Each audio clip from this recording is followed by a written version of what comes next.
Big boss అంటే శారీరక, మానసిక, వ్యక్తిగత వీటన్నిటిలో బాగా స్ట్రాంగ్‌గా ఉండాలి అనేది ఒకప్పుడు. ఓకే. ఇది వ్యాపారం. బిగ్ బాస్ అంటే ఇది వ్యాపారం అన్నట్టు తయారైంది. ఆబ్వియస్‌గా వాళ్ళ టీఆర్‌పీస్, ఆ బిజినెస్ యాంగిల్ ఇయన్నీ క్వైట్ న్యాచురల్ అయిపోయాయి. ఇక్కడ చూడండి, బిగ్ బాస్‌లో ఉన్న వెరైటీ ఏంటి తెలుసా? ఈరోజు తనూజ అండ్ దివ్య వాళ్ళిద్దరి మధ్య గొడవని పరిష్కరించే మార్గంలో అఫ్‌కోర్స్ కొన్ని ఉన్నాయి లేనట్టు, లేనివి ఉన్నట్టు మధ్యలో అంటే యాక్చువల్‌గా నిజాలు ఏవైతే ఉంటున్నాయో వాటి స్కిప్ చేస్తా కొంత చేశారు. అఫ్‌కోర్స్ అవన్నీ టీఆర్‌పీ అనుకుందాం. లాస్ట్‌లో ఒక అద్భుతమైన మాట అంటాడు నాకు సార్. "ఎందుకమ్మా అంత? You can be cool and calm కదా! ఎందుకు అంతలాగా?" అన్నట్టు అంటాడు కదా దివ్యాని. సో, నువ్వు చాలా కూల్‌గా, కామ్‌గా ఉండొచ్చు. అయినా ఉండటం లేదనేది కదా! అసలు రియాలిటీ ఏంది? ఆ అమ్మాయి అలా లేకుండా ఎగిరిందనే ఈరోజు ఆ అమ్మాయి సేవ్ అవ్వటానికి కారణం. వాళ్ళకి కావాల్సిన బిజినెస్ యాంగిల్ అది. సో, బయట చెప్తారు వాళ్ళు. సో, ఉండొచ్చు కదమ్మా! కామ్‌గా ఉండొచ్చు, కూల్‌గా ఉండొచ్చు. ఎందుకు ఇవన్నీ మనకి అన్నట్టు అంటారు. బట్ లోపల నో, నువ్వు అట్నే ఉండు, నువ్వు అట్నే ఆడు, ఫైర్ మిస్ అయింది. సో, ఈ ఒక్కరన్నా ఫైట్ ఇచ్చారా తనూజతో? నువ్వు ఇచ్చావు. చాలు ఇక నెక్స్ట్ మేము చూసుకుంటాం అన్నట్టు సేవ్ చేసేసారు. సేవ్ చేసేసారు. ఇది అంటే అలా నడుస్తుంది. బిగ్ బాస్ గేమ్ అనేది అలా నడుస్తుంది. సో, ఈ అమ్మాయి విషయంలో ఇంట్రడక్షన్ అవ్వలేదు కదా. హాయ్ ఫ్రెండ్స్, నా పేరు Surendra. Welcome back to my channel. Yes, videos నచ్చుతుంటే ఒక లైక్ కొట్టి స్టార్ట్ చేయండి. మీ లైక్ నా వీడియోని ముందుకు తీసుకెళ్ళగలదు. Like it, share it, subscribe it and hype it. Okay, right. ఇక్కడ నాకేమనిపించిందంటే ఓవరాల్గా అంటే ఇంక బంధాలు అనుబంధాలేనండి ఈ సీజన్. ఇంకేం మాట్లాడినా వాటి గురించే మాట్లాడాలి. దానికి పెద్దపీట వేసిన వ్యక్తి భరణి గారు. సో, దీంట్లో అంటే నేను షాక్ అవుతున్నాను నిజంగా. అసలు సీజన్ 9 గురించి తెలుసుకుంటుంటే లాస్ట్ 3 సీజన్స్ కంటే చాలా భయంకరమైన టీఆర్‌పీలు. ఒక రకంగా ప్రతి ఇంట్లోకెళ్ళిందంటే ఈ సీజన్ అసలు. అంటే వాళ్ళకి బాగా నచ్చేసింది. అంటే ఒక అక్క, ఒక తమ్ముడు, ఒక ఒక కూతురు, ఒక చెల్లెలు, ఆ ఇంట్లో గొడవలు, ఆ ఇంటికి పెద్ద వ్యక్తిగా ఆయన, ఆ ఇంట్లో అతిథి పాత్రలో ఇంకొంతమంది. ఆ! అసల చాలా బాగా అంటే జనరల్‌గా ఒక సీరియల్ అంటే కొన్ని రోజులు ఉంటది కదా! చాలా ఎపిసోడ్‌లు. సో, బిగ్ బాస్ ఎలా మారుతుందంటే ఒక 105 రోజులు జరిగే ఒక ఒక కుటుంబ మంచి విలువలున్న ఎపిసోడ్స్‌ని చిత్రీకరించి వదిలితే ఎంత యాక్సెప్ట్ చేస్తారో అంత యాక్సెప్ట్ చేశారంట. సో, నిజంగా సీజన్ పరంగా హిట్టే. డబ్బుల పరంగా వాళ్ళకి కాసుల పరంగా okay. So, season hit, formula ఫట్. కోర్ బిగ్ బాస్ లవర్స్ ఏదైతే కోరుకుంటారో అది మొత్తం ఫట్. ఒక ఓపెన్ నామినేషన్ ఏడ్చిందా ఈ సీజన్ మొత్తం? మొత్తం నిలబడి నీకు నచ్చిన వాళ్ళని ఇద్దరిని చెయ్యి అయిందా? అటు ఇటు అర్జునుడు, కర్ణుడు ఎవరెవరినో తీసుకొచ్చి వాళ్ళు ఇష్టం వచ్చినట్టు తిప్పుతాడంతా. సరే, పాయింట్‌కొద్దాం. పాయింట్‌కి రా అనేది ఒక మీమ్ ఉంటది కదా! అట్లా ఇప్పుడు కొంతమంది మీరు అనుకోని ఉంటారు. ఇప్పటికి లైక్ కొట్టినోళ్ళుంటే లైక్ కొట్టండి. Okay, right. ఇక్కడ దివ్య తెలివైంది. దివ్య ఇంటెలిజెంట్ కాదనం. దివ్య లాజికల్ కాదనం. కాకపోతే ఈ అమ్మాయిలో మైనస్ ఏందంటే ఓవర్‌గా మాట్లాడటం. అంటే ఎంత కమాండింగ్ అంటే, సో, నాకు ఫస్ట్‌లో ఏమనిపించిందంటే ఎందుకు అంత మాట, అసలు ఆ అమ్మాయిని కేర్ ఎందుకు చేయటం లేదు? సో, నిన్న భరణి గారు వాళ్ళ కూతురొచ్చినా, భరణి గారి వాళ్ళ మదరొచ్చినా, సో, నా మనవరాలని ఏమంటుంది, మా అక్క అని ఆమంటుంది. ఈ బంధాల్లో భాగంగా ఆమెను చేర్చుకుంటున్నారు గానీ, ఈమెను చేర్చుకోవటంలా. ఎందుకు అంటే ఇక్కడ 2 కారణాలు కనిపిస్తాయి. జనరల్‌గా మనకేంది, ఈ అమ్మాయికి ఓటింగ్ ఉంది. సో, దాని గురించే అనుకుంటే నేను కూడా అలానే ఆ యాంగిల్‌లోనే ఆలోచించా. అరే కాదురా! మరి ఇట్లా ఉంటారా? ఇంకొంచెం ఏదైనా డిఫరెంట్‌గా యాంగిల్‌లో ఆలోచిద్దాం అనుకున్నప్పుడు నాకొచ్చిన ఆలోచన ఏంటంటే, సో, మీ ఇంట్లో ఎవరైనా ఉంటే మీ తమ్ముడో, మీ కొడుకో, మీ బిడ్డో, ఎవరైనా ఓవర్ కమాండ్ చేస్తే వాళ్ళకి నచ్చదు. అంటే ఏంట్రా మనమే తనలేదు ఈయన్ని, ఈ అమ్మాయి ఏంది ఇలా అంటుందన్న ఫీలింగ్ ఏదో ఒక మూల ఉండిపోద్ది. సో, దివ్య ప్రేమలో జెన్యూనిటీ ఉంది. ఒక అన్నగా బాగా చూసుకుంటుంది. సో, నిజంగా మాట్లాడితే వీళ్ళందరూ పక్కన పెడితే ఇప్పుడు ఒక కూతురుగా, ఒక చెల్లిగా భరణికి నిలబడితే భరణికి రియాలిటీ తెలుసు. భరణి క్లియర్ కట్‌గా దివ్య పక్కనే ఉన్నాడు. భరణి మైండ్‌లో ఈరోజు ఆయన గేమ్ కోసం ఏదైనా ఆడొచ్చేమో ఫ్యూచర్‌లో. బట్ భరణి ప్లేస్‌లో భరణి బయటకొచ్చాక ఎవరిని అడిగితే తనుజ కంటే దివ్యకి కొంచెం ఎడ్జ్ ఉంటది. అది క్లియర్‌గా తెలిసిపోతుంది. అసలు ఆ అమ్మాయి వెళ్తుందనంగానే ఆయన ఏడ్చేస్తున్నాడు. ఓకే. సో, అంత బాగుంటుంది. విచిత్రమైంది, నామినేట్ చేసింది నేనే మళ్ళా అమ్మాయిని. అయినా గాని ఆ అమ్మాయి జాగ్రత్తలే చెప్తుంది. సో, "నేను వెళ్ళిపోయినా నువ్వు బాగుండేదని." నేను ఎందుకు చెప్తున్నా అంటే ఈ స్టోరీ ఒక రకమైన కమాండింగ్ వాయిస్‌తో మీరిది మీకేం తెలీదు చెప్పినట్టుండ అది అంటే నచ్చదు. తీసుకోలేరు పేరెంట్స్. ఎట్లా తీసుకుంటారు? ఆయనేమన్నా చిన్న పిల్లాడా? ఆయన సీరియల్ చేసి రకరకాలుగా ఎదిగి రకరకాల పరిచయాలు ఆయన చూసిన జీవితం పెద్దది. నువ్వు వచ్చి టగడక ఆయనకి ఏం తెలియదు అన్నాడే, నీకేం తెలియదు పో పక్కకు పో అంటే ఒక ఏక ముక్కలాగా తీసేస్తే హర్ట్ అవుతారు. మన అనుకునే వాళ్ళు హర్ట్ అవుతారు. సో నాకు ఆ యాంగిల్ కనిపించింది. ఈ అమ్మాయి ఇంటెలిజెంట్. ఈ అమ్మాయి నిజంగా మాట్లాడితే భరణి గారు మంచి కోరుకుంటుంది. మళ్ళీ ఇప్పుడు ఆ అమ్మాయి అన్న మాటలు అలా ఉండొచ్చేమో కానీ వీళ్ళిద్దరిలో నిజంగా ఇప్పుడు ఎంత గొడవలైనా చూడండి, భరణి గారికి బాగలేకపోతే ఎతుక్కుంటూ ఉంటుంది. ఎక్కడున్నారు, భరణి గారు తిన్నారా లేదా, భరణి గారు మీరు ఆకలితో బాగున్నారు కదా, మీకు ఏమైనా కావాలంటే నన్ను అడగండి. ఆయన బాగలేనప్పుడు చూసుకోవటం కానీ ఎవ్రీథింగ్ ఈజ్ ఎవరండి చూస్తారు మన ఫ్యామిలీ తప్పితే. ఆ విషయంలో చాలా యాప్ట్. బట్ స్టిల్ వీళ్ళు ఎందుకు కొంచెం ఏ యాంగిల్ ఉంది, ఇంకొంచెం ఏమో తెలుసుగా ఇవన్నీ పాత్రలు పాత్రధారులే తప్ప హీరోలు విలన్ని లేరి లోకంలో అని ప్రస్థానం డైలాగ్ ఉంది కదా, అట్లా. ఇప్పుడు ఏంటంటే వీళ్ళకి తెలియదా భరణి గారి ద్వారా లాభం తనూజ పొందిందా, ఎక్కువ దివ్య పొందిందా? సో భరణి గారికి అవసరమైన సందర్భంలో దివ్య భరణి గారి పక్కన ఉందా, తనూజ భరణి గారి పక్కన ఉందా, ఇవన్నీ తెలియదా వాళ్ళకి? ఇవన్నీ తెలిసినప్పుడు మెయిన్ అది కదా, మా అబ్బాయి బాగలేనప్పుడు ఎవరి పక్కన ఉన్నారు, అది కదా కావాల్సింది.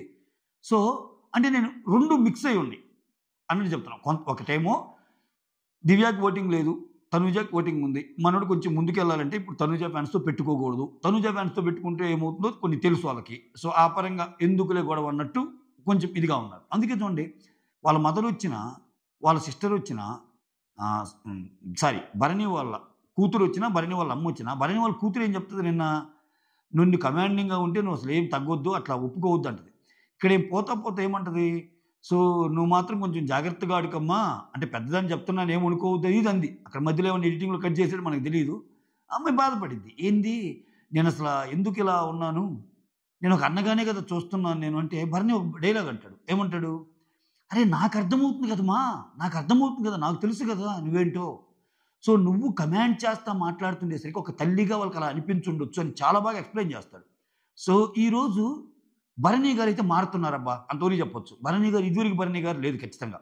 ఈరోజు తనూజ తప్ప దివ్య తప్ప అన్నప్పుడు తనూజ తప్పని కేటగారికల్ ఆయన ఎక్స్ప్లెయిన్ చేసిన వే ఏదైతే ఉందో ఎక్స్ట్రాడినరీ. ఒకటే అంటాడు, ఒకరు నీ ఒపీనియన్ చెప్పమన్నప్పుడు దివ్య లేచి తన ఒపీనియన్ చెప్పింది. ఓకే, నీ ఒపీనియన్ ఇలా చెప్పడం మన అందరూ కాపీ కొడతారు అనుకుంటే ఆమెకు తెలియదు కదా. ఇప్పుడు ఎవరికి వచ్చినా ముందు ఒకరి పేరు చెప్తారు కదా. ఇంకా నాకు సార్ ఏంటంటే తిప్పి తిప్పి తిప్పి దాన్ని ఏదేదో చేశాడు కానీ. ఓకే, సో ఇక్కడ నాకు సార్ ఏంటి, నీకు పిచ్చి పిచ్చిగా మాట్లాడకు అనే పదాన్ని, అప్పో అనే పదాన్ని, ఈ రెంటిని హైలైట్ చేశాడు. ఈ రెంటి మధ్యలో సో నువ్వు బిహేవియరల్గా ఫస్ట్ నీ బిహేవియర్ చూసుకో అన్నట్టు అంటది. అది తేలా. తర్వాత సింపతి స్టార్ అంటది, అది వదిలి సీరియల్ స్టార్ని హైలైట్ చేశారు. సో మొత్తం అంటే పో పో అన్న అంతం కాకుండా అయితే వచ్చి కూర్చో అన్న ఒక కొన్ని ఫేషియల్ ఎక్స్ప్రెషన్స్ ఉంటాయి, అవి మొత్తం కట్ చేసేసాడు. అసలు లాస్ట్లో తిన ఒక మాట అంటది, ఏమని, సో ఒకరు వద్దు అని తిరుగుతున్నా కానీ ఎందుకు నువ్వు పదే ఆయన ఎంట వెళ్తున్నావు అనేది పెద్ద మాట కదా. ఆ మాటకి కదా ఆమె ఫీల్ అయ్యేది ఎక్కువగా, ఆ మాటకి ఫీల్ అయ్యే కదా ఆమె అనేది. సో జీవితంలో అమ్మాయితో మాట్లాడిన ఏమైనా ఓకే, సో నేను వెళ్ళినా నువ్వు బాగాడంటే భరణి ఏమంటాడు, నేను వెళ్ళినా నువ్వు బాగాడు, గొడవలు పడతాను, నేను అందరితో పడతా, అమ్మాయికి ఇంకా ఎక్కువ పడతా, సో నేను అసలు స్పేర్ చేయని మాటని ఏంటి అసలు ఆ మాటలు, నాకు ఒక సెల్ఫ్ రెస్పెక్ట్ ఉంది అన్న మాట్లాడిన మాటలు కొంచెం అవన్నీ వింటున్నా అంటే భరణి గారికి కూడా తెలుసు కదా. సో ఖచ్చితంగా దివ్య ఒక మంచి గేమ్ ఆడిందబ్బా దివ్య. అయితే దీంట్లో పోస్ట్ అనాలిసిస్ మాత్రమే మనం కరెక్ట్ అని ఒప్పుకోవాలి. ఎందుకంటే జరిగాక మనం అనాలిసిస్ చేస్తున్నాం తప్పితే జరగక ముందు అది డేంజర్ గేమే.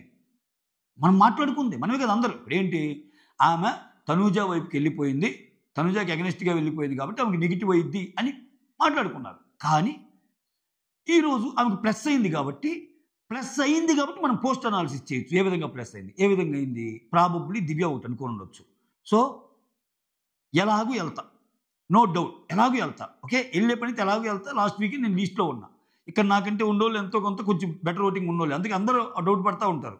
భరణి గారికి కూడా దివ్య వెళ్తుందనే డౌట్. ఎలా వెళ్ళేటప్పుడు చిన్న ట్రై, గొడవకు దిగుతా.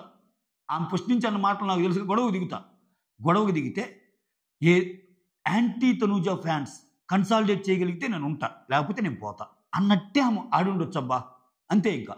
ఇంకా వేరే మార్గం లేదు అమ్మాయికి. తనూజ ఫ్యాన్స్ని ఆకట్టుకోవాలంటే అనుక్షణం కింద ఉండి ఆడాలి. సో మళ్ళీ అక్కడ ఆమెకు సెల్ఫ్ రెస్పెక్ట్ అడ్డు వస్తుంది, ఈ అమ్మాయి ఊరుకూరికి వెళ్తుంది. సో తనూజకు ఒక ఫ్రెండ్గా ఉండటం కంటే ఒక యాంటీగా ఉండటమే అమ్మాయి కోరుకుంది. జనాలకి అది కనెక్టింగ్ పాయింట్ అయింది. మోర్ ఓవర్ జనాలందరికంటే బిగ్ బాస్కి అది మెయిన్ పాయింట్ అయింది. ఎందుకని ఇన్నాళ్ళ దాంట్లో అసలు తనూజకి ఎగనెస్ట్గా పోయి గొడవైంది లేదు. మీరు చూడండి, మీరేమనుకుంటారు నెక్స్ట్ వీక్ నుంచి అసలు తనూజ దివ్య అసలు అల్లాడిస్తారు అనుకుంటారు కదా, అది జరగదు. తనూజ ఇంకా గేమరు. ఈ వీక్స్ ఏవైతే అవ్వచ్చు కానీ దివ్య ఈ ప్రాసెస్ ఎప్పుడైతే కంటిన్యూ చేస్తుందో ఎక్కువగా రావటం తనూజ తగ్గిపోయి ఏమైనా అసలు ఇగ్నోర్ చేయటం స్టార్ట్ చేస్తాయి. సీరియస్లో అదే జరిగింది చూడండి. ఒకవేళ ఇగ్నోర్ చేయకుండా ఆడిందంటే ఇంకా అమ్మాయి అంత గేమర్ కాదు. తనూజ గేమర్ అని నేను నమ్ముతున్నా.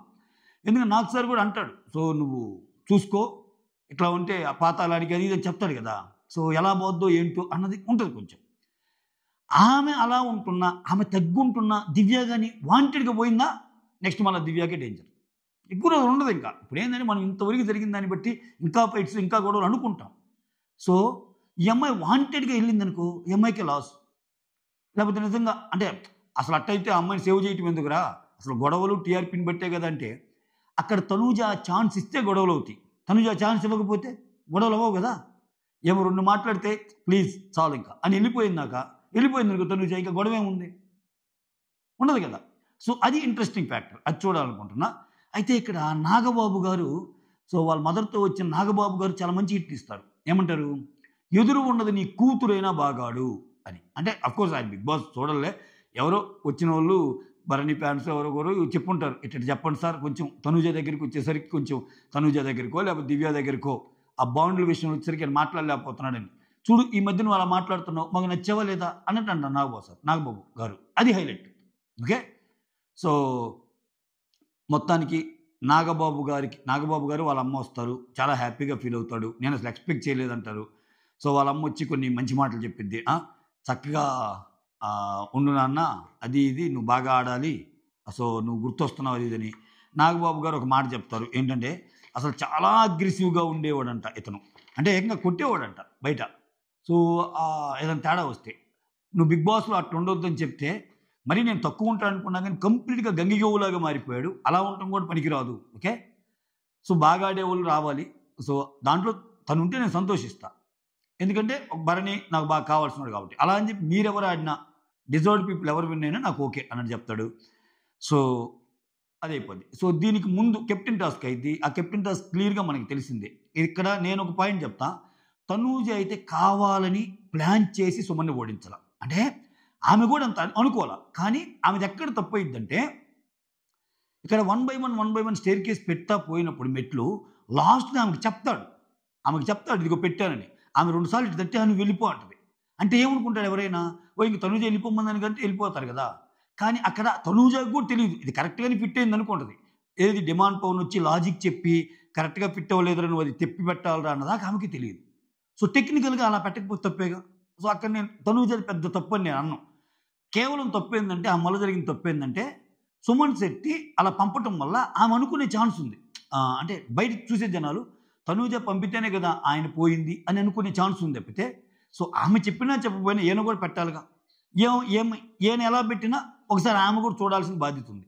అది అప్పుడు సంచాలక కంటేనే అంత మైన్యూట్ పాయింట్స్ అంత చూడలేరు. ఇద్దరు ఆటను చూడాలి, ఆటను గమనించాలి. కాబట్టి ఏదో ఇప్పుడు అంతమందికి అది పెట్టారు అనిపించినప్పుడు తనూజకు కూడా అలానే అనిపించుండొచ్చుగా పాజిటివ్గా. ఒకటండి, అక్కడ అందరూ సజెస్ట్ చేస్తున్నారుగా సుమన్ అది పెట్టి పైకి వెళ్ళాడుగా. సుమన్ నువ్వు తప్పు పెడుతున్నావు అని అక్కడ ఎవ్వరు చెప్పలేదుగా. డిమాండ్ చెప్పడు, ఆబ్వియస్గా డిమాండ్ ఎందుకు చెప్పడు, రీతు సైడ్ ఉంటాడు. సో డిమాండ్ కాకుండా మిగిలిన వాళ్ళు చెప్పాలిగా ఇతనికి. అంటే వాళ్ళకు కూడా థాట్ రాలా, కరెక్ట్గానే పెట్టాడు అనుకున్నారు. వాళ్ళందరూ అలా అనుకున్నప్పుడు తనూజ కూడా అలా అనుకోవడం తప్పులేదు కదా. సో అక్కడ తనూజను తప్పు పట్టాల్సిన పని లేదు. సో ఓవరాల్గా ఆ కెప్టెన్ టాస్క్ అలా అయిపోయింది. బాగా ట్రై చేసావు కానీ ఓడిపోయావు అది ఇది అన్నట్టు అంటారు. అది కంగ్రాచులేషన్ చెప్తారు రీతుకి, అయిపోయింది. ఆ తర్వాత ఫస్ట్ ఇక్కడ ముందే దివ్య భరణితో మాట్లాడి ఒక కన్వర్జేషన్ అది మాట్లాడుకున్నాగా. ఏది, నేను వెళ్ళినా మీరు బాగా ఆడాలి, డల్లుగా అసలు ఉండొద్దు అంటే భరణి కూడా నేను వెళ్ళినా కానీ మీరు బాగుండాలంటే లేదు నేను గొడవ పడతాను అందరితో అన్నట్టు చెప్తా. సో షో అయ్యాక జీవితంలో తన మొహం చూడను. ఓకే, ఇటువంటి వాల్యూ లేని పీపుల్, బేసిక్ రెస్పెక్ట్ లేని పీపుల్తో నేను ఉండను అని కొటేషన్, అంతే ఒక పాయింట్. సో ఖచ్చితంగా ఆమె గొడవకు దిగుద్ది. అంటే ఇక్కడ తనూజ ఎలాగే మారుతా అన్నది ఇంట్రెస్టింగ్ ఫ్యాక్టర్. ఇప్పుడు ఏమైతే ఒక మాట అంటే ఊరుకోదు. ఓకే. మోర్ ఓవర్ ఈమెకి కాన్ఫిడెన్స్ పెరిగిద్ది ఇంకా. లాస్ట్ వీక్ ఉన్నాను, భరణి గారు అప్పుడు ఉన్నాను, సో ఈ వీక్ కూడా ఉన్నాను. ఈ వీక్ ఆల్మోస్ట్ ఎక్స్పెక్ట్ చేసిన ఒక వీక్ నో ఎలిమినేషన్ పెట్టారంటే ఏంటి ఏంటి ఏమైనా ఎక్స్పెక్టేషన్ ఉందా నా మీద అనేది కూడా ఆలోచించుకుంటుంది అమ్మాయి. చూడాలి ఎలా టర్న్ అవుతాయి ఏమో. మనం ఇన్ని చెప్పుకున్నాక రేపు మళ్ళా తనూజ వర్సెస్ దివ్య ఇంకో పెద్ద ఫైట్ అయిందని అన్నారనుకో కథం. ఏమైనా జరగచ్చు, చూద్దాం. ఓకే. ఆ తర్వాత ఇక్కడ దివ్య వర్సెస్ తనూజ తప్పు ఎవరిది అన్నప్పుడు భరణి ఏమో తప్పు తనూజది అంటాడు. సో ఎవరైనా తన పాయింట్ చెప్పొచ్చు అన్నట్టు చెప్తాడు. అడుగున్నప్పుడు ఆమె కూడా ఆమె పాయింట్ చెప్పొచ్చు కదంటే ఆమె పాయింట్ చెప్పొచ్చు సార్. కాకపోతే నేను మాట్లాడుతున్నప్పుడు మధ్యలో నేను అంటే నా విషయంలోనే ఇలా ఎందుకు జరుగుతుందని తనూజ పాయింట్ వస్తుంది కాబట్టి అది వేరేగా పోతుందేమో కానీ, బట్ ఈ పర్టికులర్ పాయింట్లో ఈ అమ్మాయి ముందు లేచి ఆ పాయింట్ చెప్పడం పెద్ద తప్పేం కాదు అన్నట్టు ఒక రకంగా దివ్యకే సపోర్ట్ చేశాడు. ఇమ్మాన్యుల్ ఏమంటాడు, సో ఖచ్చితంగా స్టాండ్ తీసుకోవడంలో తప్పు లేదు, బట్ మాటలు మాత్రం జారింది, సో మీదకి వెళ్లకుండా ఉండాల్సింది అన్నట్టు అంటాడు. సో ఇక్కడ ఈ గొడవ తర్వాతే కదా స్వామి ఇమ్మాన్యుల్ అంటాడు తన దగ్గరికి వచ్చి, ఆమెని ఏదైనా అనాలంటే ప్రాబ్లం రా, ఏదైనా ఒపీనియన్ చెప్పాలన్నా ఊరికి ఎగురుద్ది అని, ఎందుకు కనపలేదు ఒక్క మాట కూడా తనూజ తప్పు. ఇక్కడ కొంచెం నాకు కరెక్ట్ స్టాండ్ తీసుకుంటే బాగుండేదేమో అనిపించింది. తర్వాత పవన్ ఏమంటాడు, దివ్యాని బెడ్ దాకా తీసుకెళ్ళావు కదా గొడవ అయిపోయాక, అసలు తప్పు ఎవరిది అంటే తప్పు తనూజదే సార్. అమ్మాయి పో అన్నాక గొడవ స్టార్ట్ అయ్యి ఇంకొంచెం నెక్స్ట్ లెవెల్కి వెళ్ళిపోయింది, ఫ్లేరప్ అయిపోయింది అన్నట్టు. అంటే పో తప్ప పిచ్చి పిచ్చిగా ఉంది తప్ప అన్నట్టు అంటాడు. ఇక్కడ ఒకటబ్బా, ఇక్కడ ఇదే ప్రాబ్లం. ఇప్పుడు నువ్వు హోస్ట్గా నాకు సార్ ఒక క్వశ్చన్ అడిగాడు, డిమాండ్ తన అభిప్రాయాన్ని కుండబద్దల గురించి చెప్పాడు, దివ్య తప్పులేదు సార్ అని. మీరు మధ్యలో దూరి సో అసలు పో అంటాం తప్పు అంటున్నావు, పిచ్చి పిచ్చిగా ఉండటం తప్పులేదా, నీకు అనిపించలేదా అంటే ఆబ్వియస్గా అక్కడ ఆయన కాదు ఎవరున్నా, నువ్వున్నా నేనున్నా నాకు సార్ కరెక్టే సార్ అన్నట్టు అంటాం, ఎందుకంటే అతనికి రెస్పెక్ట్ ఇస్తాం ఖచ్చితంగా. ఇక్కడ లేదు సార్ ఇప్పుడు మీరు చెప్తుంటే నాకు అనిపిస్తుంది కరెక్టే దివ్యాదే తప్పదు అంటే దివ్యాదే తప్పు అని అనిపించాలనేది మీ అభిమతం. మీరది మీ స్క్రిప్ట్లో ఉంది, ఈరోజు జరిగిన వీళ్ళిద్దరు గొడవల్లో దివ్య తప్పు ఉందని మనం తేల్చాలి అని. సో దానికి ఎవరైనా అగెనిస్ట్గా చెప్పినా అట్టెందుకు అనిపిస్తుంది ఇట్టెందుకు లేదు అనే పదాలు వస్తాయి. ఇప్పుడు నువ్వు చెయ్యాలంటే మొత్తం బిట్టే, వాళ్ళిద్దరి మధ్య జరిగిన బిట్టే, ఆ అమ్మాయి పర్సనల్గా చేసిన కామెంట్స్ అన్నీ దివ్యతో పాటు, అప్పుడు అట్లీస్ట్ ఇద్దరు తప్పున్నా అనాలి. అది అయితే ఇక్కడ నాకు సార్ వచ్చి ఇక్కడ అంటే వాళ్ళిద్దరి మధ్య నిన్నటి నుంచి కూడా ఇష్యూ నడుస్తుంది సార్, ఆయింట్మెంట్ ఇష్యూ అన్నట్టు చెప్తాడు. సో ఆయింట్మెంట్ విషయంలో ఇంకా దివ్యాదే తప్పు, దాంట్లో అసలు ఎటువంటి డిబేట్ కూడా అవసరం, అట్టర్లీ రాంగ్ దివ్యాది. ఆయనకి బాగాలేక ఈ అమ్మాయి ఆయింట్మెంట్ రాస్తే నీకు వచ్చింది ఏంటి, నాకు సార్ ఒక మంచి పాయింట్ అంటాడు. సో ఆయన చేతులు బాగలేదని ఫీల్ అవుతున్నావు కదమ్మా, ఆయన చేతులతో నువ్వు మసాజ్ చేయించుకున్నావు కదా అన్నట్టు అంటాడు. అప్పుడు ఈ మసాజ్ చేతులు తగ్గినాయి అన్నాడు సార్ అన్నాడు, అందుకే సార్ ఇంక నేను ఆయనకే వదిలేశాను, మీకే బాధ లేనప్పుడు నాకెందుకని అన్నది కానీ లేదు. అక్కడ ఒక జలస్ ఒక ఈర్ష్య కనిపిస్తాయి, అదే ఆ అమ్మాయి తప్పు చేస్తుంది. ఓకే. ఆ తర్వాత ఇక్కడ అంతా అయిపోయాక తనూజ కెప్టెన్ అవ్వంగా నీ కళ్ళు నెత్తికెక్కాయా, పొగరు తలకెక్కిందా, పో అంటే ఎక్కడికి పోవాలి, పో అంటే అమ్మాయి ఎక్కడికి పోవాలి అన్నట్టు అడుగుతాడు. మళ్ళా అంటే ఈ దివ్యాకి ఇచ్చిన క్లాస్ ఇచ్చినా ఈ అమ్మాయి కూడా చెప్పాలిగా మళ్ళీ, అందుకని ఈ అమ్మాయి కూడా చెప్తారు. అక్కడ బాగా నచ్చాడు నాకు సార్, బ్యాలెన్సింగ్గానే ఉన్నాడు. ఆ తర్వాత మీ ఇద్దరు గొడవలో భరణి ఎందుకు లాగారు, మరీ ముఖ్యంగా నువ్వు ఎందుకు లాగావు అన్నట్టంటే ఏమేం చెప్పిద్ది సార్, ఆయింట్మెంట్ కూడా నేను రాస్తుంటే నేనే వద్దన్నాను సార్, ఎందుకు నువ్వు రాయటం నాకు నచ్చదు వద్దన్నాను సార్ అన్నట్టు చెప్తుందేమో. భరణి లేపుతాడు. భరణి నిజంగా ఇప్పుడు తిని చెప్పే మాటలు నిజమేనా అంటే ఇక్కడేమంటాడు, ఇక్కడ నాతో మాట్లాడటం నచ్చదు, నాతో మాట్లాడటం నచ్చదు భరణి గారు ఆమెకి అన్నట్టు అంది, కానీ రావద్దు నా దగ్గరికి రావద్దు అని చెప్పలేస్తారని అంటాడు. చూడండి ఇది యాడ్ ఆన్. తనూజ చూడండి ఎంత తెలివైన అమ్మాయో. సో ఏం వర్షన్ ఏం చదువుతుంది, నేను భరణి గారికి చాలాసార్లు చెప్పాను, సో మీరు నా దగ్గరికి రావద్దు, నాతో మాట్లాడటం అమ్మాయికి నచ్చదు కాబట్టి నువ్వు నా దగ్గరికి రావద్దు అని. నాతో మాట్లాడటం ఆ అమ్మాయికి నచ్చదని మాత్రమే చెప్పింది సార్, రావద్దని చెప్పలేదు. భలే మాట్లాడాడు అసలు భరణి గారు క్రిస్టల్ క్లియర్గా, మొహమాటం వల్ల ఎక్కడ. సో నేను ఇప్పుడు అడిగాను, అది మీ ఇద్దరి మధ్య ప్రాబ్లం కదా నాకేంటి అని చెప్పి చెప్తాడు. ఆ తర్వాత అప్పుడు నాకు సార్ అంటాడు, ఓకే అంటే ఆ ఆయింట్మెంట్ అప్పుడు జరిగిన ఆ సిచ్యువేషన్ని క్యారీ ఫార్వర్డ్ చేసి అక్కడ నువ్వు ఫ్లేరప్ అయిపోయావా అన్నట్టంటే అంతే కదా సార్ అంటాడు. అంటే మరి నీ దగ్గర తప్పు అన్నట్టు అంటాడు తనుజని. అట్లా కాదు సార్ అది ఇది అన్నట్టు చెప్తుంది. అప్పుడు మళ్ళీ నాకు సార్ ఏమంటే every decision of Divya is personal అంటావు అన్నట్టు అంటాడు. అవును సార్ అన్నట్టు అంటాడు. ఇక్కడ చూడండి ఎంత ఇదంటే నాకు సార్ కానీ బీబీ టీం కానీ ఆ అమ్మాయి మనసులో మాటలు అంటే ఏం మాట్లాడాలి, ఇప్పుడు సపోజ్ తనూజ కొన్ని మాటలు మాట్లాడాలి, అది బీబీ టీం ఎక్స్పెక్ట్ చేస్తుంది. కానీ ఆ అమ్మాయి రావటం ఆ మాటలు అప్పుడేంది వీళ్ళే కొన్ని మాటలు అందించి సో ఇదంటావు నీ అభిమతం, సో ఇట్లా చేస్తుంది అంటావు దివ్య అన్నట్టు అంటున్నారు. సో ఇప్పుడు every decision of Divya is personal అని నువ్వు అనుకుంటున్నావు కదంటే ఎస్ సార్ అని అంటే అందించడం అంటారు దీన్ని. ఓకే అమ్మా నువ్వు తడబడుతున్నావు, మేము ఇస్తాం కదా మాటలు, జస్ట్ మేము అడిగిన దానికి నువ్వు ఎస్ అని చెప్తావు అంతే అన్నట్టుంది. ఏమిరా బాలరాజు ఇది, మిగిలిన వాళ్ళతో మాట్లాడేటప్పుడు మాత్రం నువ్వు అలా ఎందుకు అనుకున్నావు ఇలా ఎందుకు అనుకున్నావు అది ఇది అంటారు కదా. తర్వాత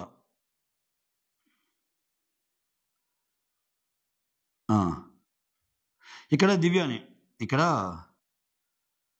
పిచ్చి పిచ్చిగా ఉందా, పోర్ట్రేట్ చేసావు, ఇవన్నీ ఏం వర్డ్స్ అమ్మా అంటే సార్ ఆ టైంలో అంతకుముందు ఏం కొన్ని మాటలు ఏంటంటే నువ్వేమన్నా చెప్పు దివ్య, నువ్వు అన్న మాటలు మాత్రం బాగలేవు అని దివ్యాకి కూడా క్లాస్ ఇస్తాడు.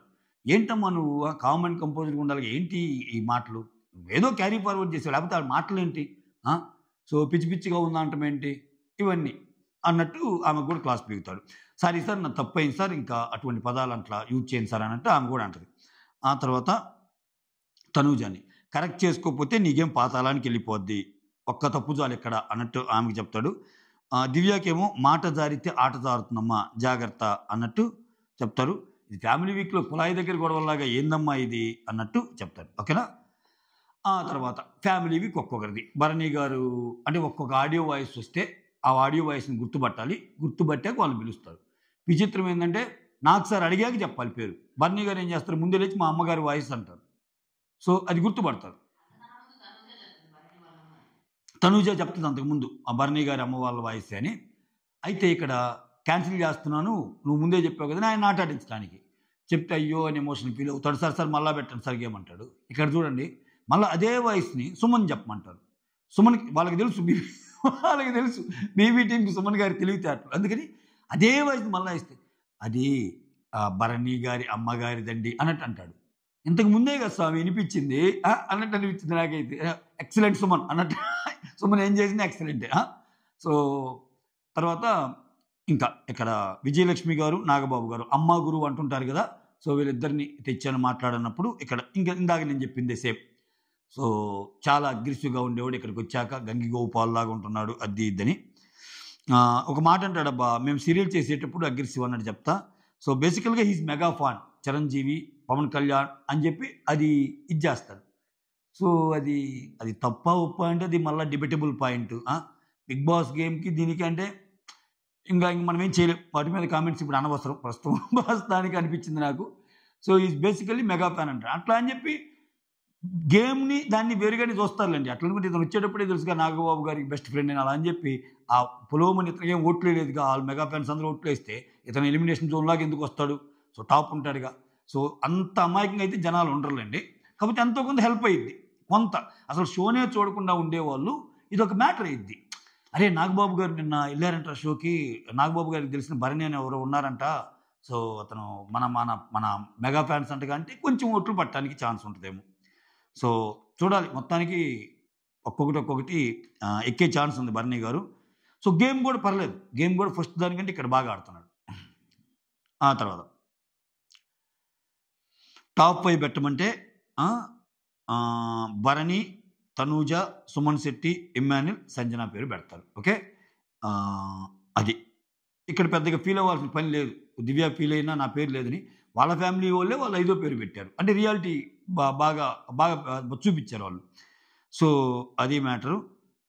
ఇక్కడ నాగబాబు గారు మాత్రం ఒక హింట్ ఇస్తారు, గేమ్లో నీ కన్న కూతురున్నా గట్టిగా మాట్లాడు అంటే అక్కడ తనూజాని ఆ వెంటనే దివ్యాని అని చూపిస్తాడు, అది మ్యాటరు. ఆ తర్వాత కొన్ని క్యారెక్టర్స్ ఇస్తాము, ఎవరు ఏం చెప్పమంటే గజని ఎవరంటే భరణి పేరు చెప్తాడు, సో కంఫర్టబుల్గా మర్చిపోతూ ఉంటాడు అని. సో తర్వాత హాసిని ఎవరంటే రీతు, అబ్బా నవ్విద్ది కానీ అవసరమైన దానికంటే ఎక్కువ నవ్విద్ది, ఒకసారి ఏదో భయం వేస్తుంది ఏదో చెప్తాడు, ఒకసారి ఉలిక్కిపడే నవ్వుద్ది. ఇది అంటాడబ్బా మాయాబజార్లో ఎస్వి రంగారావు గారి నవ్వులాగా నవ్విద్ది అనేది చెప్తాడు. ఓకే. ఆ తర్వాత ఇక్కడ సేఫా అన్‌సేఫా అనేది కూడా అప్పుడే చూపిస్తారు. ఆ టాప్ 5 పెట్టాక భరణి అన్‌సేఫ్ అని వస్తాయి. ఓకే. ఆ తర్వాత నెక్స్ట్ వచ్చి ఇమ్మాన్యుల్. ఇమ్మాన్యుల్ రికగ్నైజ్ చేస్తాడు కళ్యాణ్ వాళ్ళ నాన్న వాయిస్. ఇక్కడ కళ్యాణ్ వాళ్ళ నాన్న సూపర్ మాట్లాడతాడబ్బా! అంటే అసలు మామూలు హార్ట్ టచింగ్ వర్డ్స్ కాదు ఆయన చెప్పేయి. అంటే సూపర్బ్ అనిపిస్తాడు అంతే. నాకు నిజంగా చాలా బాగా నచ్చింది. కళ్యాణ్ వాళ్ళ ఫాదర్‌ని ట్రీట్ చేసిన వే గాని, వాళ్ళ తమ్ముడొచ్చి ఆ చిన్న చిన్న ఇన్నోసెన్స్ ఉంటది కదా! "అరేయ్ అన్న నువ్వు గెలవాలిరా" అన్నట్టు అది గాని ఎక్స్ట్రార్డినరీ చెప్పుకుందాం పాయింట్స్. సో, ఇక్కడ లక్ష్మణరావు పడాల ఏంటయ్యా he looks younger than you నీకంటే చాలా చిన్నోళ్ళలాగా ఉన్నాడు అన్నట్టంటే, సో నువ్వు హాస్టల్‌కి రాలేదన్నావు గదా! బీబీ స్టేజ్ మీదకే వచ్చాడు నీ కోసం అన్నట్టు చెప్తా. కన్‌స్ట్రక్షన్ ఓకేనా అన్నట్టు అడుగుతాడు. కన్‌స్ట్రక్షన్ బాగానే జరుగుతుంది. అయిపోవచ్చిందన్నట్టు నాకు సార్ చెప్తాడు. ఆ తర్వాత నాకిక్కడ ఏం మాట్లాడాలో అర్థం కావటం లేదు సార్. సో ఎక్కడో ఊరు సార్ మాది. ఊరి చివర. నేను చాలా పూర్ డ్రైవర్‌గా ఉండేవాడిని. ఒక షాప్ ఏదో చిన్న షాప్ రన్ చేసుకుంటున్నాను. సో అని చెప్తా చాలా ఎమోషనల్ అవుతాడు. అసలు ఈ స్టేజ్ మీదకి ఇక్కడికి రావటం ఇదంతా వాడి వల్లే వచ్చింది. సో కళ్యాణ్ తండ్రి లక్ష్మణరావు అని ఒక పేరైతే వాడు నాకు తెచ్చాడు సార్. చాలా అంటే వాడి వల్లే. సో వాడు ఏదైతే కోరుకున్నాడో ఇక్కడికి రావాలని, ఇలానే కంటిన్యూ అవ్వాలని నేను కోరుకుంటున్నాను. అంటే కంటిన్యూ అవుద్ది అన్నట్టు కళ్యాణ్ అంటాడు. ఆ తర్వాత కళ్యాణ్ తమ్ముడు బాలు. ఇప్పుడు షాప్ దగ్గరికి వచ్చే వాళ్ళందరూ గుర్తుపడి షాప్ దగ్గరికి చాలామంది వస్తున్నారు బాగా గుర్తుపడతారు. మీ అన్నయ్య బాగా ఆడుతున్నాడు అంటారు అన్నట్టు హ్యాపీగా చెప్తాడు. టాప్ 5 పెట్టమంటే కళ్యాణ్, ఇమ్మాన్యుల్, తనూజ, రీతు, డిమాండ్ పేరు పెడతారు. పెట్టి సికావత్ ఏమో డిమాండ్ పవన్ అంటారు. కిక్ కళ్యాణ్ ఏమో మా అన్నయ్య సార్ కిక్ కళ్యాణ్ అన్నట్టు అంటారు. క్యారెక్టరిస్టిక్స్ చెప్పాలి కదా. అన్సేఫ్ బోర్డు వస్తుంది. ఇక్కడ వెళ్తా వాళ్ళ తమ్ముడు కప్పుదార అన్న అన్నట్టు అంటాడు. ఇక్కడ సార్ కొన్ని మాటలు మాట్లాడొచ్చా అన్నట్టు అంటాడు. ఇక్కడ స్టార్ట్ అయింది ఆయన మాటలు ఎక్స్ట్రాడినరీ. అంటే ఆయన ఒకటే అంటాడబ్బా, నాన్న డాడీ నీతిగా ఆడు, కన్నీటి బొట్టు రానివ్వకు, చాలా వాల్యూ కన్నీళ్ళు. ఓకే. అక్కడ తెలుసుగా ఎక్కువ ఎవరు కన్నీళ్ళు బొట్టు రాలుస్తారో అది కూడా ఆలోచించేమన్నా అన్నాడేమైనా. తర్వాత నీ నుంచి 10 మంది బతకాలి. ఓకే. అంతేగాని 10 మంది నుంచి నువ్వు బతకూడదు. Again dialogue super. ఆ తర్వాత కప్పు శాశ్వతం కాదు నాన్న, నీతిగా ఉండటం శాశ్వతం. 10 మందితో మంచోడు అనిపించుకోవాలి, జెన్యూన్గా ఆడు. ఓకే. సో నీ దానికోసం వేరే వాళ్ళని చేయొద్దు, నీ ఆటను నువ్వు వాడు అన్నట్టు అంటాడు. అంటే లైట్గా కట్ చేసినట్టు అనిపించింది కానీ ఓవరాల్గా నీ గేమ్ నువ్వు వాడు. సో నీది పక్కన పెట్టి వేరే వాళ్ళని చేయొద్దు అన్నట్టు చెప్పాడు. క్రిస్టల్ క్లియర్ కానీ మంచి హింటే ఇది. ఇంకా ఆయనకి ఎన్ని హింట్లు ఇచ్చినా ఆయన అలానే ఆడితే ఓకే. ఆయన ఓట్లు పడేటట్టున్నాయి అబ్బా. కొంచెం చేంజ్ అయితే వచ్చింది. మీరు గమనించారో లేదో, కళ్యాణ్ ఓటింగ్ కొంచెం పెరుగుతుంది. ఇది ఒక ఇంట్రెస్టింగ్ ఫినామినా. ఎలా అయిద్దో ఏమో తెలియదు కానీ బిగ్ బాస్ కూడా అదేమన్నా కోరుకుంటున్నాడా? సో సింగిల్గా ఎప్పటి నుంచో అందరూ, ఎందుకంటే అంత ఓటింగ్ ఉంది తనూజకి నిజంగానే. సో ఆ ఓటింగ్ని ఇచ్చేయటానికి కొంచెం ఏమైనా కళ్యాణ్కి మంచి ఎపిసోడ్లు పడే ఛాన్సెస్ ఉన్నాయా ఫ్యూచర్లో? కాలం సమాధానం చెప్పాలి. ఆ తర్వాత వెళ్తే రీతు గారు మీరు చాలా బాగా ఆడుతున్నారండి అన్నట్టు అంటాడు.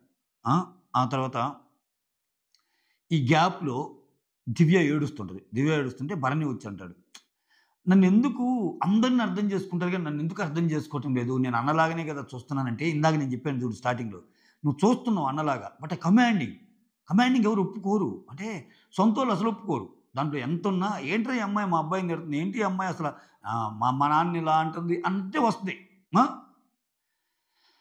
అతను అంటాడు, సో నేనేమన్నా ఫీల్ అయ్యానా? నాకు తెలుసు కదా దివ్య, నాకు అర్థమవుతుంది కదా. సో వాళ్ళు అరుస్తున్నట్టు మాట్లాడుతుండేసరికి వాళ్ళు ఏమన్నా ఫీల్ అయ్యారేమో అన్నట్టు అంటాడు. ఆ తర్వాత ఇమ్మాన్యుల్ కోసం వంశీ, అవినాష్ వీళ్ళిద్దరు వస్తారు. వాళ్ళ అన్నయ్య వంశీ.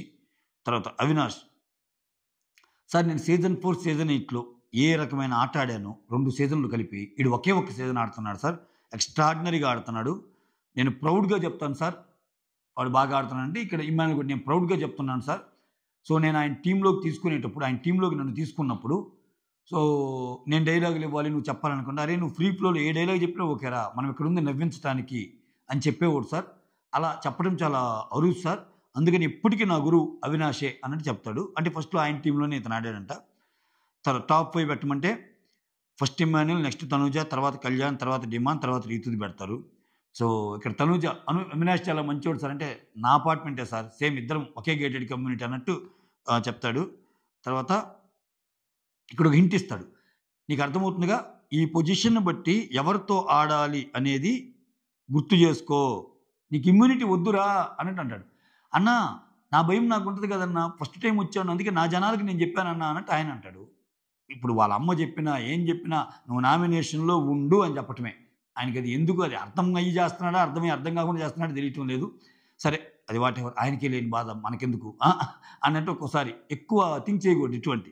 సో నీకు ఇమ్యూనిటీ వద్దురా అని కూడా చెప్తాను. ఇక్కడ నాకేమనిపించింది, నేను వెళ్ళేటప్పుడు నీకు చెప్పా కదా అన్నట్టు ఒక మాట ఏమంటా అంటే, ఈ పొజిషన్ బట్టి ఎవరితో ఆడాలి నీకు గుర్తుంది కదా అన్నట్టు అంటాడు. ఇక్కడ పొజిషన్ ప్రాబబ్లీ ఆయన ఏం చెప్పుండొచ్చు, అరే నువ్వు ఏ పొజిషన్లో ఉన్నా నీది ఫస్ట్ పెడతా, నేను సెకండ్ నువ్వు కాకుండా ఎవరిదైతే పెడతానో వాళ్ళు నీకు పోటీ వస్తున్నట్టు అనేది హింట్ ఇవ్వచ్చుగా. ఇక్కడ సెకండ్ పెట్టింది ఎవరు, తనూజాది. అంటే నీ టార్గెట్ తనూజ అన్నట్టే చెప్పినట్టు అనిపించింది నాకు. ఇది మంచి హింటే, మామూలు ఇంటి కాదు అది. ఆ తర్వాత కమేడియన్ అనేవాడు నవ్వించడం కాదురా, కప్పును కూడా కొడతాడని ప్రూవ్ చేయాలి. ఓకే, కప్పుతో రా. ఓకే, కప్పుతో రా అంటే నాకు సార్ ఆయన సాధించలేని నీకు చెప్తున్నాడు, నువ్వు సాధించాలి. ఇది నిజం సార్, థ్యాంక్ యూ సార్, నేను సాధిస్తాను సార్ ఇది అన్నట్టు అంటాడు. తర్వాత వేలకు రెండు దీమంటే మహానటి తనూజ పేరు చెప్తాడు, కట్టప్ప కూడా Tanuja. So you are very good actress అనగానే మొహం మాడిపోద్దాం అది జోగ్గాని. మళ్ళీ కట్టప్ప కూడా ఆమెకే ఇస్తాడు. నలుగురు ఒకరు కాదు నలుగురిని వేసేసావు కదా కట్టప్ప వెన్నుపోట్లు అన్నట్టు. అంటే ఇక్కడ సపోర్ట్ రాదు అని ఫీల్ అవుతున్నావు, నీకు ఎందుకు సపోర్ట్ రావట్లేదు అనుకున్నావు అంటే అది ఎప్పుడో ఒక వీక్ అనిపించింది, అది ప్రతిసారి ఏం కాదు కదా అన్నట్టు కవర్ చేసేసింది అక్కడ. ఎందుకు సార్ ఇతన్ని పిలిచారు, వేరే వాళ్ళు పిలవాల్సింది కదా అని సరదాగానే మాట్లాడతారు. ఆ తర్వాత దివ్య వాళ్ళ grandfather Varanasi Nagasharma and Saloni వీళ్ళిద్దరు వస్తారు. ఆ సలోని అనే అమ్మాయి వచ్చినప్పుడు దివ్య ఫ్రెండ్ ఒక ఫోటో ఫ్రేమ్ తెస్తుంది. ఆ ఫోటో ఫ్రేమ్లో వాళ్ళ గ్రాండ్ ఫాదరు అక్కినేని నాగేశ్వరరావు గారు ఉన్న ఫోటో అనమాట. సో థియేటర్ బిజినెస్ చేసేవాళ్ళంట అప్పట్లో. ఆ తర్వాత ఇంకా దివ్య బాగా ఎగ్జైట్ అయ్యిద్ది. మా తాత ఖుషి ఎప్పుడు పైకి ఎదగాలని కోరుకుంటాడు సార్ మా తాత. కొన్నిట్లో మా మదర్ అడ్డుపడినా లేదు ఖుషికి ఏది కావాలంటే అది చేసేయండి, అమ్మాయి తెలివైంది అన్నట్టు సపోర్ట్ ఉండేవాడంట. ఓకే, నాకు అందరూ సమానం, ఈ 4 వారాలు బాగా ఆడాలి అన్నట్టు చెప్తా. ఇక్కడ సలోని ఏం చెప్తుందంటే నీ మీద నువ్వు ఫోకస్ చేయి, బాండింగ్స్ ఇవన్నీ ఎఫెక్ట్ అవుతాయి వద్దు అన్నట్టు అంటది. టాప్ ఫైవ్ పెట్టుకుంటే first Timmu, next Thanuja, next Bharani, next Suman, next Divya పెడతారు. ఎవరు వాళ్ళ తాతగారు. ఆ అమ్మాయి పాపం భరణిది పెట్టినప్పటి నుంచి తాత నాది పెట్టు అంటది, లేకపోతే మరీ పరువు పోద్దేమో నాది పెట్టకపోతే అన్నట్టు. సో ఇక్కడ అడుగుతాను నాకు సార్, ఆ అమ్మాయి అడిగింది కాబట్టి మీరు 5th పెట్టా, లేకపోతే లేదు. So she has to claim the wall అన్నట్టు పెట్టాను. ప్రస్తుతానికి ఇక్కడ ఉండొచ్చు, ఒక్కో మెట్టు ఎక్కుంటా మళ్ళీ ముందుకెళ్ళాలన్నట్టు అక్కడ పెట్టాను అన్నట్టు చెప్తుంది. మనస్ఫూర్తిగానే పెట్టాను సార్ అని చెప్తాడు. ఆ తర్వాత ఇక్కడ హనీ ఎవరు అంటే హనీ బొమ్మ వస్తుంది. హనీ ఎవరంటే ఇక్కడ తనూజ, ఎందుకంటే అమ్మాయి ఓవర్ కాన్ఫిడెంట్, కొంచెం ఓవర్ థింకింగ్ అన్నట్టు ఏదో చెప్తుంది. ఓవర్ కాన్ఫిడెంట్గా అనిపిస్తుంది, అన్నీ నాకే తెలుసు అన్నట్టు మాట్లాడదన్నట్టు చెప్తుంది. పెదరాయుడు ఎవరంటే దివ్య సార్, ఎందుకంటే లాజికల్గా ఈ అమ్మాయి పాయింట్ చెప్పాక చాలామంది ఫాలో అవుతారు. సో ఫస్ట్ ఈ అమ్మాయి గురించే అన్నట్టు చెప్తుంది. అసలు మీ ఇద్దరికి ఎట్లా పడిందమ్మా, ఈ అమ్మాయి అంత అల్లరిగా ఉంటుందంటే లేదు సార్, ఫస్ట్ అసలు మాది మేమిద్దరం ఎనిమిది సార్, తర్వాత బాగా ఫ్రెండ్షిప్ స్టార్ట్ అయింది అది అన్నట్టు ఏదో చెప్తుంది. ఆ తర్వాత తనూజ లాస్ట్ అడిగింది, సార్ మా సిస్టర్ మ్యారేజ్ కదా విష్ చేయండి సార్ అంటే అందరిని లేపి అందరు చెప్తారు పూజకి హ్యాపీ మ్యారీడ్ లైఫ్ అని చెప్తారు. నాకు సార్ కూడా హ్యాపీ మ్యారీడ్ లైఫ్ టు పూజ అన్నట్టు చెప్తాడు. అది కథ ముగిసింది. రేపు నుంచి అసలు కథ ఉంటుంది మళ్ళీ. ఓకే, రేపు చాలా ఉన్నాయంట. అసలు విచిత్రం ఏంటంటే ఇక్కడ కళ్యాణికి కూడా వాళ్ళ ఫాదర్ హింట్ ఇచ్చాడు. రేపు అంటే ఈ అప్డేట్ నిజమైతే, ఈ మధ్య కొన్ని అప్డేట్లు వస్తాయి మళ్ళీ తప్పు అంటారు. సరే నాకు తెలిసిందైతే మనకి నోరాగదు, మీకు చెప్పాలిగా. ఇక్కడ పవన్ సాయి అనే అతను వస్తున్నాడు తనూజ కోసం. అంటే ముద్దమందారం సీరియల్లో ఈ అమ్మాయితో కలిసి యాక్ట్ చేసిన అతను అర్జున్ రెడ్డి డైలాగ్ చెప్తా అంట, ఆ పిల్ల నాదిరా అన్నట్టు. సో అక్కడ ఏంటి ఆ మాట అనగానే కొంచెం తనూజాకి అతను క్లోజు అన్న ఒక ఈక్వేషన్ వస్తే కళ్యాణ్ రియాక్షన్ ఎలా ఉంటుంది, Kalyan reaction Bigg Boss team ఎలా క్యాప్చర్ చేస్తాయి. చాలు అయిపోయింది డన్, ఈ 4 వారాలు నా గేమ్ నన్ను ఆడుకుంటానని గేరు మార్చి ఆడతాడా, అలా ఆడినా కానీ మళ్ళా తనూజ అసలు ఏమని పరిచయం చేస్తుంది ఆ వచ్చే అతన్ని. ఇవన్నీ ఓపెన్ క్వశ్చన్స్. రేపటి దాకా ఎపిసోడ్ చూడాల్సిందే, ఏం జరిగింది ఏంటి అనేది. సో ఇక్కడ ఇంకో ట్విస్ట్ అసలు ఏం జరిగి ఉండొచ్చు ఆ లాస్ట్ 2 అంటే చాలామంది సంజన గారికి ఓటు తక్కువ ఉంది, అందుకని మా సంజన గారి కోసం వాడారు అన్నట్టు అంటున్నారు. జనరల్గా ఏంటి ఇప్పుడు ఈ మీకు గుర్తుందా, నేను లాస్ట్ వీక్ ఇప్పుడు ఇమ్మాన్యుల్ దగ్గర ఒక పవర్ అస్త్రం ఉందని కొంతమంది కమెంట్లు నన్ను తిట్టారు. ఆ పవర్కి అస్త్రాలన్నీ అయిపోయినాయి, ఇంకా ఏమి సేవ్ చేసే పవరే లేదని. మరి ఈరోజు ఏంటి అంటే వాళ్ళ ఇష్టం, వాళ్ళు ఎప్పుడు కావాలంటే అప్పుడు తెస్తారేం పవరు. స్వామి 4 వారాలు ఉండగా పవర్ లేని స్వామి అనిపించింది నాకు ఇంకా. సో ఇట్లా 2 రకాలుగా జరిగి ఉండొచ్చు. ఇప్పుడు సంజనా గారే ఓటింగ్ తక్కువ అని మనం ఒక అజంప్షన్కి వస్తున్నాం, అతను సంజనా గారికి వాడారని. అట్లా ఏం జరిగి ఉండొచ్చు. రెండో కేసు ఏంటంటే వాళ్ళిద్దరిని నిలబెట్టి ఇమ్మాన్యుల్ నీ దగ్గర ఒక పవర్ అస్త్రం ఉంది, అది ఎలిమినేషన్ ఆపే పవర్ అస్త్రం, నువ్వు ఎలిమినేషన్ వద్దు అనుకుంటే ఈ వారం ఉండదు అట్టేమని అన్నాడా, ఒక పర్టికులర్ పర్సన్ కోసం ఆడకుండా. అంటే దాన్ని హైడ్ చేసి ఇప్పుడు ఎవరికి ఓట్లు తక్కువ ఎవరికి ఓట్లు ఎక్కువ అని చెప్పకుండా, అలా చెప్పకపోతే బాగుంది అనుకుంటే జనరల్గా ఓట్లు ఎవరికి తక్కువ వచ్చాయి అనేది కన్ఫర్మ్ చేయాలి. అది రేపు తెలుస్తుంది. నిజంగా ఓట్లు కానీ సంజనా కానీ తక్కువ వస్తే దివ్యాకు కొంచెం కాన్ఫిడెన్స్ బిల్డ్ అయ్యే అవకాశం ఉంటుంది. సో నెక్స్ట్ ఫర్దర్గా సంజన డేంజర్ జోన్లో ఉండే అవకాశం ఉంటుంది. అంటే ముందుగానే మనకి హింట్ ఇస్తున్నట్టు సంజనా గారు ఆల్రెడీ ఈ వారమే పోవాల్సిన ఆమె. అంటే సంజనా గారి ఫ్యాన్స్కి మా సంజన టాప్ 5లో ఉండాలనుకునే వాళ్ళకి ఆల్రెడీ ఈ వారమే వెళ్ళాల్సిన ఆమె మేము సేవ్ చేసాము పవర్ అస్త్ర యూజ్ చేసి, ఇంకా నెక్స్ట్ వీక్ మేము ఒకవేళ చేసినా కానీ అది జస్టిఫైడ్. ఇప్పుడు ఎవరినన్నా సంజన అట్లా అనుకుంటే లాస్ట్ వీకే వెళ్ళాల్సిందిరా, ఇమ్మాన్యుల్ సేవ్ చేశాడు కాబట్టి ఉంది అన్న కలరింగ్ తేవడానికి ఏమన్నా అట్లా చేశాడా. మొత్తానికి ఏందో పాపం ఆమెకి ఈ సీజన్ మొత్తం ఆమెని ఎలా చేస్తున్నారంటే ఏదో ఒకరి దయతోటో లేకపోతే ఒకరి ఇంకొకరితోటో ఏదో ఆమెకు అన్నట్టు వస్తున్నాయి. బట్ చూడాలి, ఇంకా తప్పదు. ఈ సీజన్ పాపం అలా నడిచింది. అంటే ఫస్ట్లో అందరూ భయపడే వాళ్ళబ్బా ఆమెకి. ఫస్ట్లో అసలు సంజన అంటే గడగడలాడిపోయేది హౌస్. తొలి వారాల్లో ఏమి వల్లే అసలు మొత్తం టీఆర్పీ వచ్చింది. అసలు ఒక షో అంత చప్పగా ఉండేది. సో ప్రాబ్లీ అది ఏమైనా గుర్తుపెట్టుకొని సంజనాకి కొంచెం న్యాయం చేయాలనుకున్నాడు, లేకపోతే అసలు ఆమె నిజంగా తక్కువ ఉందా. దివ్య కంటే అన్అఫీషియల్ బోర్డులో అయితే నాకు ఏ ఒక్కరోజు తక్కువ కనపడలేదయ్యా. సంజన గారికి బాగానే పడ్డాయి ఓట్లు. మోర్ ఓవర్ దివ్య పోవాలని చెప్పి తనుజ ఫ్యాన్స్ సంజనాకి వేసిన వాళ్ళు కూడా నాకు తెలుసు. ఆ టాక్స్ కూడా నడిచినాయి సోషల్ మీడియాలో. బట్ స్టిల్ అలా ఎందుకు చేశాడు ఏంటి, కేవలం దివ్యాన్ని కాపాడటానికి సంజనాని ఏమన్నా బలిపశువుని చేశాడా. అంటే అక్కడ వాడింది దివ్యాకైతే వాడాల్సింది, ఇక్కడ సంజనా గారికి వాడినట్టు చేయటం వల్ల ఏం జరుగుతుంది, అసలు ఎవరికి ఎక్కువ ఓటింగ్ ఎవరికి తక్కువ ఓటింగ్, ఇవన్నీ రేపు ఎపిసోడ్లో చూద్దాం. That's all. Thank you so much. Signing off me Surendra.